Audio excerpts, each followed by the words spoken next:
అందరికీ నమస్కారం. రాష్ట్రంలో పడవ ప్రమాదం 15 మంది కనుమూత. ఈ విషయాలను తెలుసుకుంది మీరు కంప్లీట్‌గా చూడండి.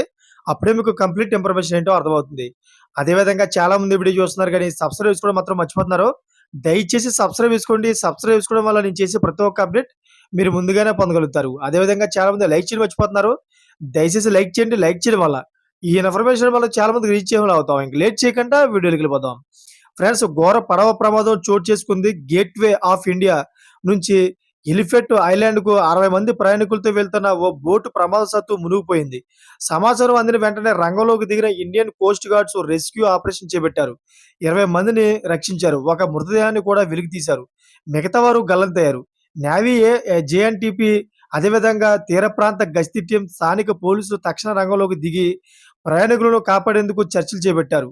అయితే సహాయక చర్యలు కొనసాగుతున్నాయని అధికారులు తెలిపారు. ప్రమాద ఘటనపై పోలీసులు విచారణ జరుపుతున్నారు. ఈ ఘటనపై మహారాష్ట్ర సీఎం దేవేంద్ర ఫడ్నవీస్ తీవ్ర దిగ్భ్రాంతి వ్యక్తం చేశారు. ఘటనపై పూర్తి వివరాలు తెలుసుకుని త్వరలో ప్రకటన చేస్తా అని చెప్పారు. అయితే వాళ్ళ కుటుంబ సభ్యులు తీవ్ర శోకం తెలుస్తుంది. కుటుంబ సభ్యులందరూ కూడా తీవ్ర వ్యతిరేక ధర్నాలు కూడా చేస్తున్నారు. ఎందుకంటే ఓ ప్రభుత్వ సంస్థమైన నేవీ బోట్ ఢీకొట్టడం వల్ల ఇలా జరిగిందని, నేవీ అధికారులను శిక్షించాలని, మా కుటుంబాలు శోకసంద్రంలో మునిగిపోయాయని చెప్పేసి తీవ్ర ఉద్రిక్తగా అయితే వాతావరణం ఉందక్కడ. చూసారా ఫ్రెండ్స్, ఇటువంటి లేటెస్ట్ అప్డేట్స్ కోసం ఛానెల్ సబ్స్క్రైబ్ చేసుకోండి. గంట బెల్ ఆల్‌లో పెట్టుకోండి. నేను చేసే ప్రతి ఒక్క అప్డేట్ మీరు ముందుగానే పొందగలుగుతారు. Thanks for watching friends.